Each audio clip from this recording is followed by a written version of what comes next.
Wilkinson HQ.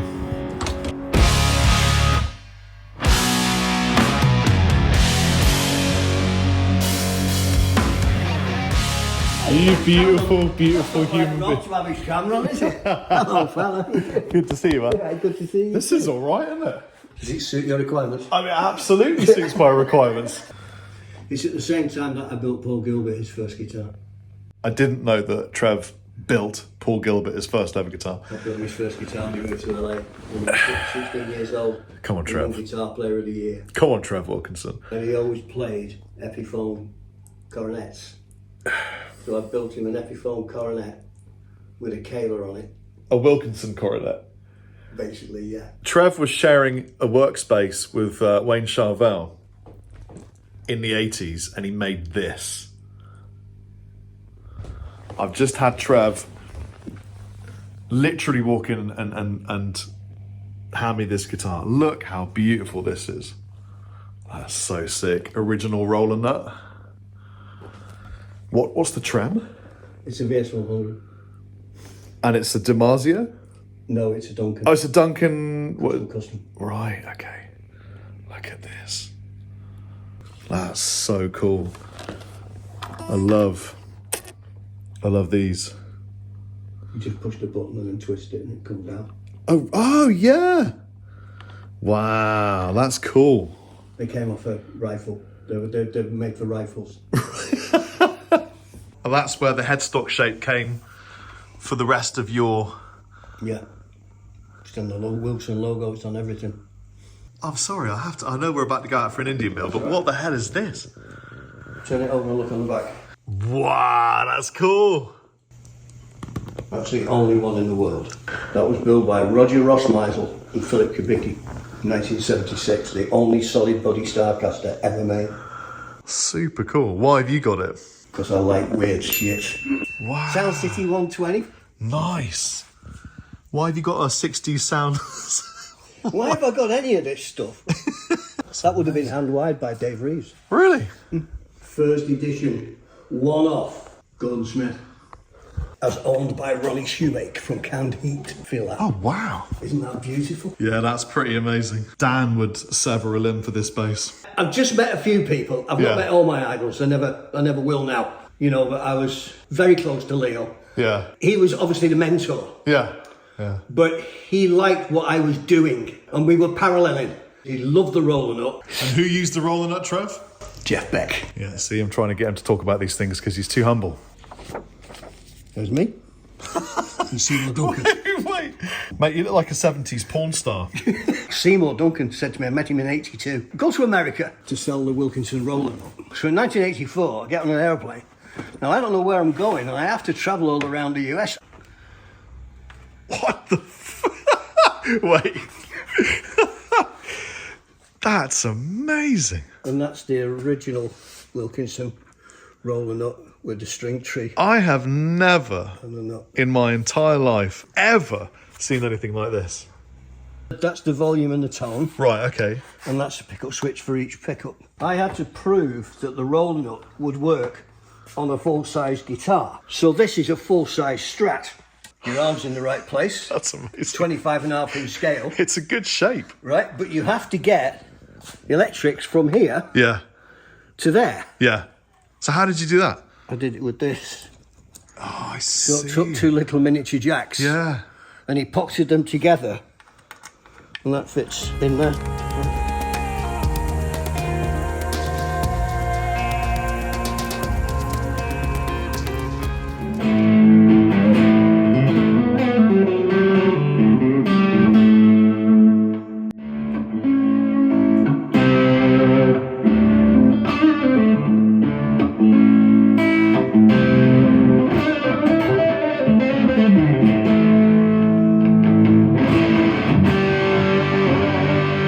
Can't stop playing it, can he? No, I think it's brilliant.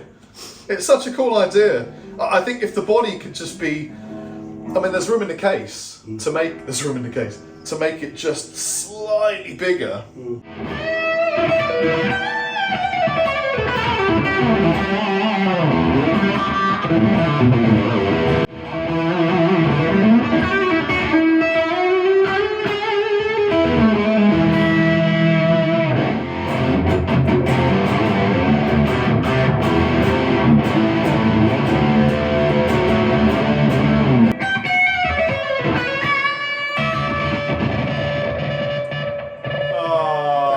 Just a few guitars then, Trev. Just a few. Just a few. You're in that guilty territory where you definitely have guitars that you don't know that you have. I found one the other day. Do you want to see it? Yes. This is awesome.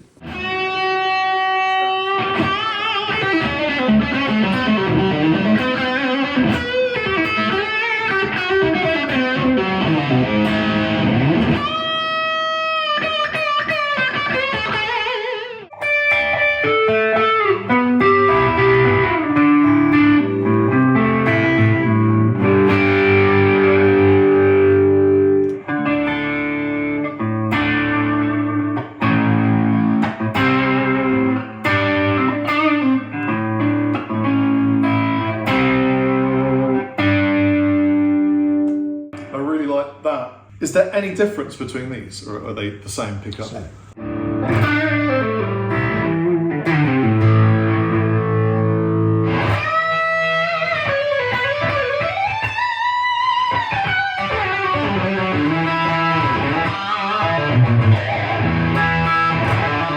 These remind you of what we had to do to pursue our dream. Yeah. Because you couldn't buy a Fender, you couldn't buy a Gibson.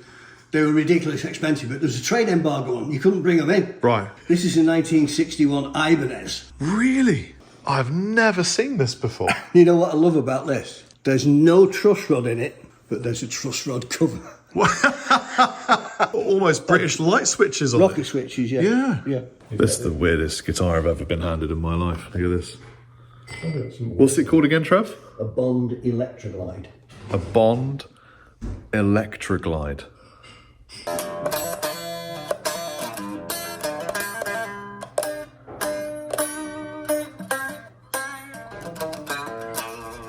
You see, it's just stepped. There's no actual frets in it. It's just stepped all the way down the board. That's the weirdest thing. Phenolic. It's phononical. It's really phononical. The ridiculous thing about it is you have to plug it into the mains through a transformer. Really? Really? Yeah, and all the volume and tones are solenoids that work through that LED window, and they light up in different colours. Right. So, you know when you finish playing your solo at the end of the song and you whap your volume off? Yeah. With that, you have to push it down. It goes 9, 8, 7, 6. Oh my God. It's just not thought out for a guitar player. Yeah, no. So there's this one concept of the board. That's But amazing. then they go and attach it to the biggest lump of plastic mess. Yeah. With electronics and things that nobody was... It was the answer to the question nobody ever asked. Yeah. Resolving You know, a problem that didn't exist. Exactly. Yeah. But yet the actual concept of the board It's clever. is clever. It's like a fretless fretted. With today, with what we like today, what we know today, compound radius, you could do amazing things with that on the lathe because you could change the radius if you spin it. You know what else is amazing though?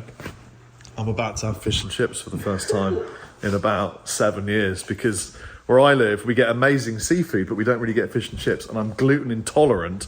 And my friend Kate has just got gluten-free fish and chips. I've never had it. This is going to be amazing. Thank you. Oh yeah, look at this. Thank you so much. Welcome. Mushy peas. For any American friends, I know it now. Listen, I know that if you look at it, it doesn't look great, but when you put it in your mouth, it's absolutely phenomenal. That's British. As is gravy. I think after the Indian I had last night, that might not be a good idea, man. Fish and the chips. But is it haddock or is it? This is a haddock. I'm filming the gravy. Mate, it's important to get the action shot. Look at the viscosity. That's the perfect viscosity. Perfect viscosity. Yeah, look at that. Thanks, Kate. You're very welcome. This is such a nice family meal. What did you go for? Haddock and chips. Haddock. Haddock. Yeah. I've never done a haddock and chips. Next time I come, I'll have a haddock. Yeah. There you go.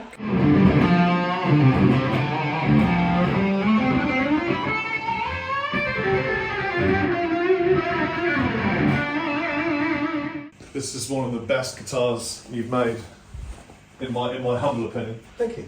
That is a Gibson-esque guitar, Yeah. giving you all the tonal qualities of a set neck with a slightly shorter scale, but it's 25 inches.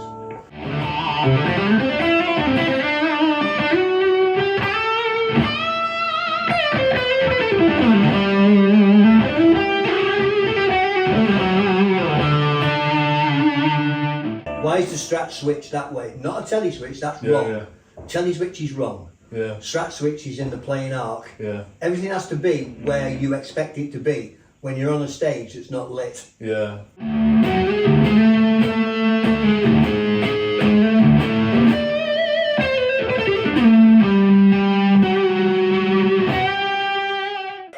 That's wrong, is it? Yeah. It's got a slight, you can feel a slight ridge if you run your finger over it. Oh, yeah. Do you feel it? Yeah. Because this was designed originally as a bridge. 2 years later, it became a tailpiece when they did the Tunematic bridge. Right. That's amazing. And that was always made so that it could be strung that way. Yeah. And that is... That is the intonation. It's an intonation point. Right. Yeah. Wow. Knowledge. Okay, try that guitar. That's not got locking saddles on it. Yeah. But it's got the R series block with staggered drilling. Did you make this? Yeah.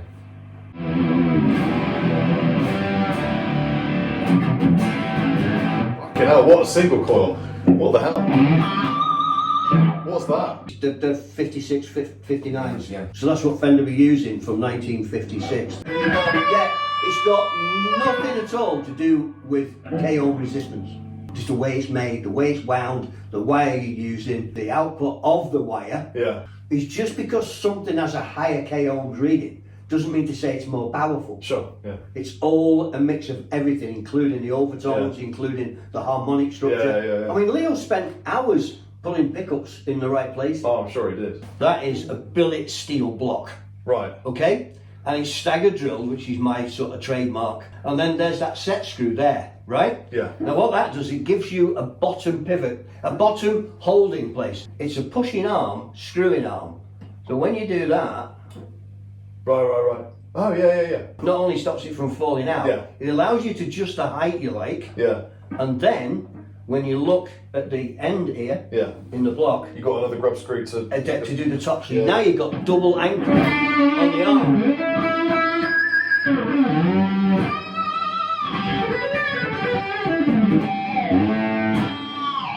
That's a neck. I didn't realise he had a chunky neck on I it. had to actually go to him and ask him, can we please reduce the size of the neck because these aren't selling? Really? He only produced 80 of these. So Jeff just wanted a really thick neck? Yeah, he said to Dan, can I get one that's even thicker than that? And he went, no. Really? This is a straight line from here to here. Wow. You can't get any thicker. Do you know what gauge of strings he used? Oh yeah, they were like something like 62 to 13 or something.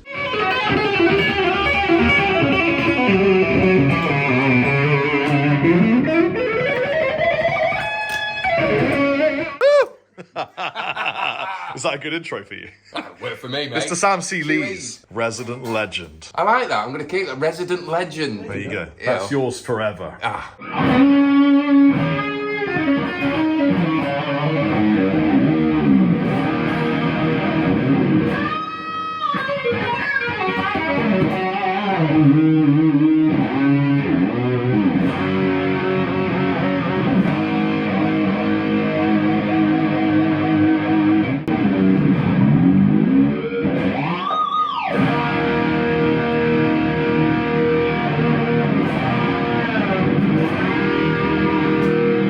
Close enough for rock and roll, as we say. That's good.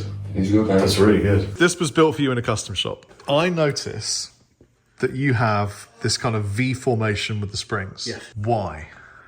Because it's just one way of giving yourself a little bit extra tension. The less springs you've got, the smoother the feel of a vibrato is. Right. You still need a good return to zero, so you've got to have some tension there.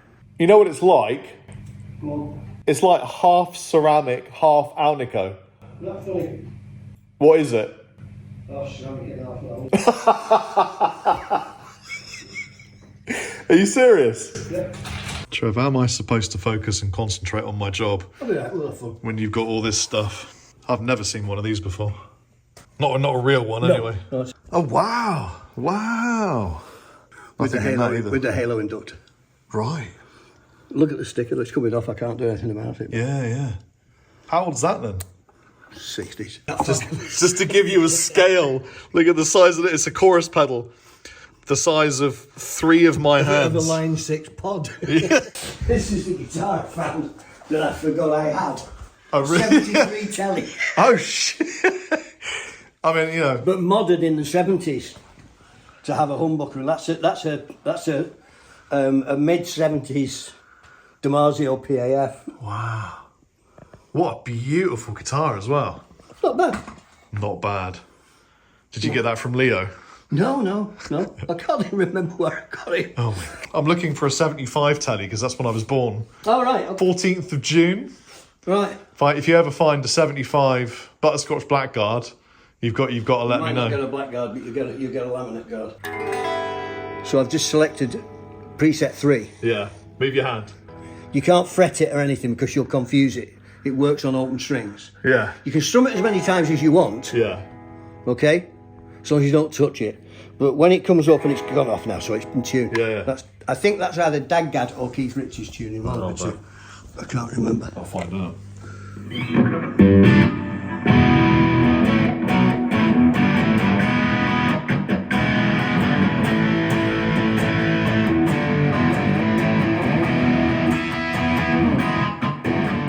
Model 6 active, out of tuition. One of the first production guitars. If you misheard you then, it might sound like it was out Can't of tune. remember where I got it from. Out of tuition. Yeah, that's right. It's got the Steve Bollinger design bridge. And he sadly died just after he did this, but it's got horizontal tune and fine tuners. Right. And he designed it at the request of Grover, who wanted to be different.